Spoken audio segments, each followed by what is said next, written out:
You should probably eat green vegetables. Don't worry, you clicked on the right tutorial video. We are going to be talking about label Genie. But eating green vegetables, the data science equivalent is you should probably be looking at your data or working closely at least in some way of understanding what your data sets are really like. If you've watched level one of label Genie training, I would highly encourage you to maybe take another pass and also take a look at our hydrogen torch course. In this one, I'll show you how you can really put label Genie to use as a power user to prepare your datasets for hydrogen torch, or even to use the best in class tooling to understand your datasets properly. So what you can expect in this course is a nice understanding of where label Genie makes you get into the flow state where you can really become one with the data. And you'll also understand some of its power features. Andrea has already taught you all about its existing features. I'd love to point you through, hey, how you can use these to really get in the flow when understanding or creating your data sets. So let's jump in. Here's the Label Genie home screen. I've loaded in some data sets and I'd love to credit them. The first one is a subset of this data set created by this user. The second one is reviews of Disneyland, different branches reviewed by users. I assume this person had scripted. Again, links to all of these are there under the like button. And finally, podcast transcripts of the Lex Friedman podcast created by this user. Check these data sets out. Please give them credit, give them a like if you're using them to follow along during the training. So I've loaded these in, and this is the home screen of Label Genie. If you remember, it has two approaches where you can explore your data and look at your annotation tasks. So for understanding your data sets, let's take a look at some clustering tasks. So what I'm going to do is I've already loaded in my data sets here.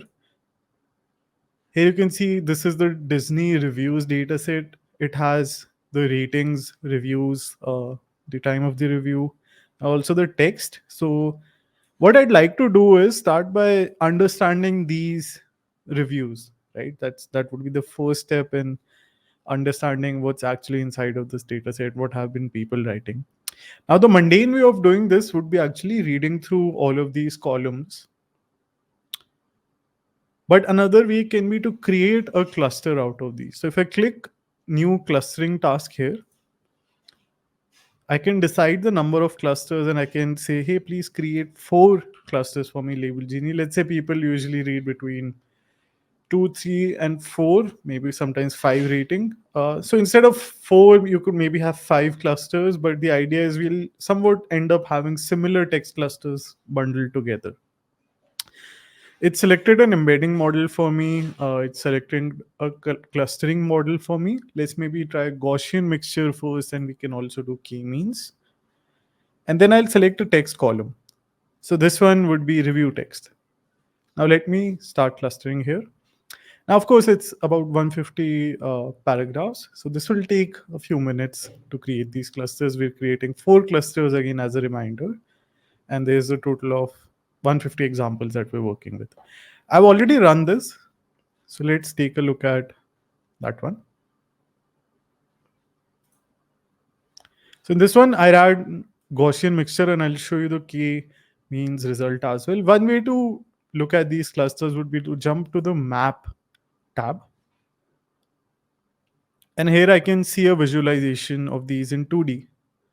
If you want, you can also turn on 3D and you can see where do these clusters exist in this graph. So these yellow ones is the current cluster we're looking at. Now I can jump to gallery and here I can read through the text. So it looks like both of these are exceptionally positive.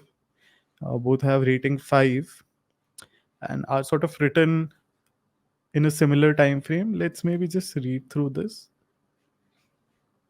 Let me scroll a bit.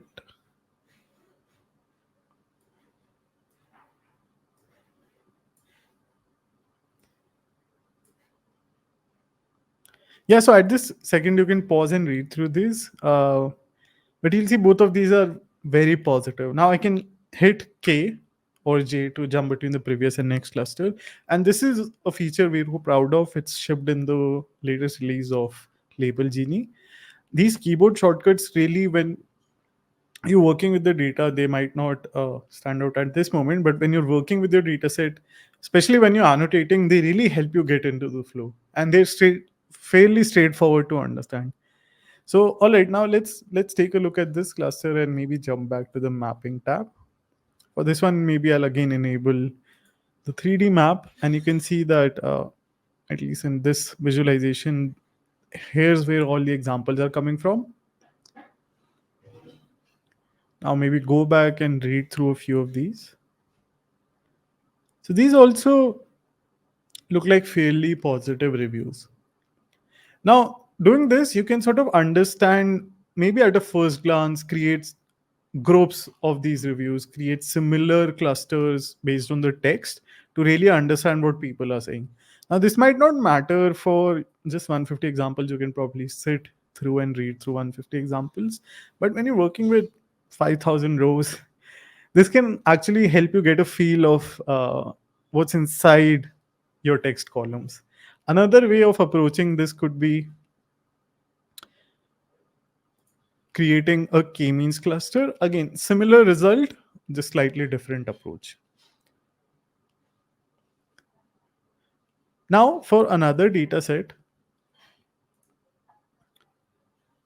I've loaded in the fish, a subset of the fish data set here. What I've done is I've selected sort of five, I think seven subclasses from this data set, and just uploaded 5 examples of each. So this would be sort of a test for Label Genie can it properly identify these classes. If we set the number of clusters to the number of classes, it should be able to group the fishes, hopefully, right? So let's check that out. I'll create a new clustering task. Maybe leave the defaults on, set the number of clusters to 7. Oops. Let's say 7 clusters, please. And I'll start the task here. Now, if I go back, I've already run this. So let me show you that example.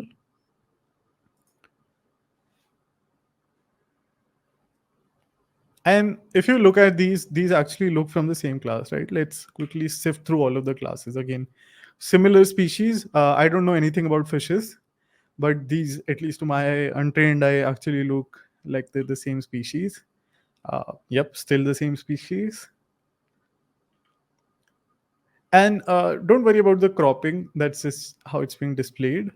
You can the goal here is to really understand my classes and sort of get a feel for what's inside this data set.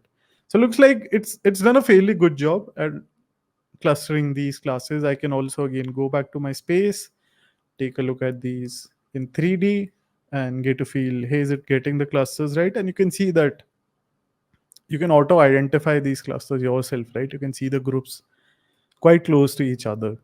So that's really good. At this stage, I've sort of understood what's inside my data set. I've sort of created these clusters. I'm quite happy with it. I can export these labels to move on to the next task. Maybe use these to train my first model, or I can move on to an annotation task. So let's do that in the next video.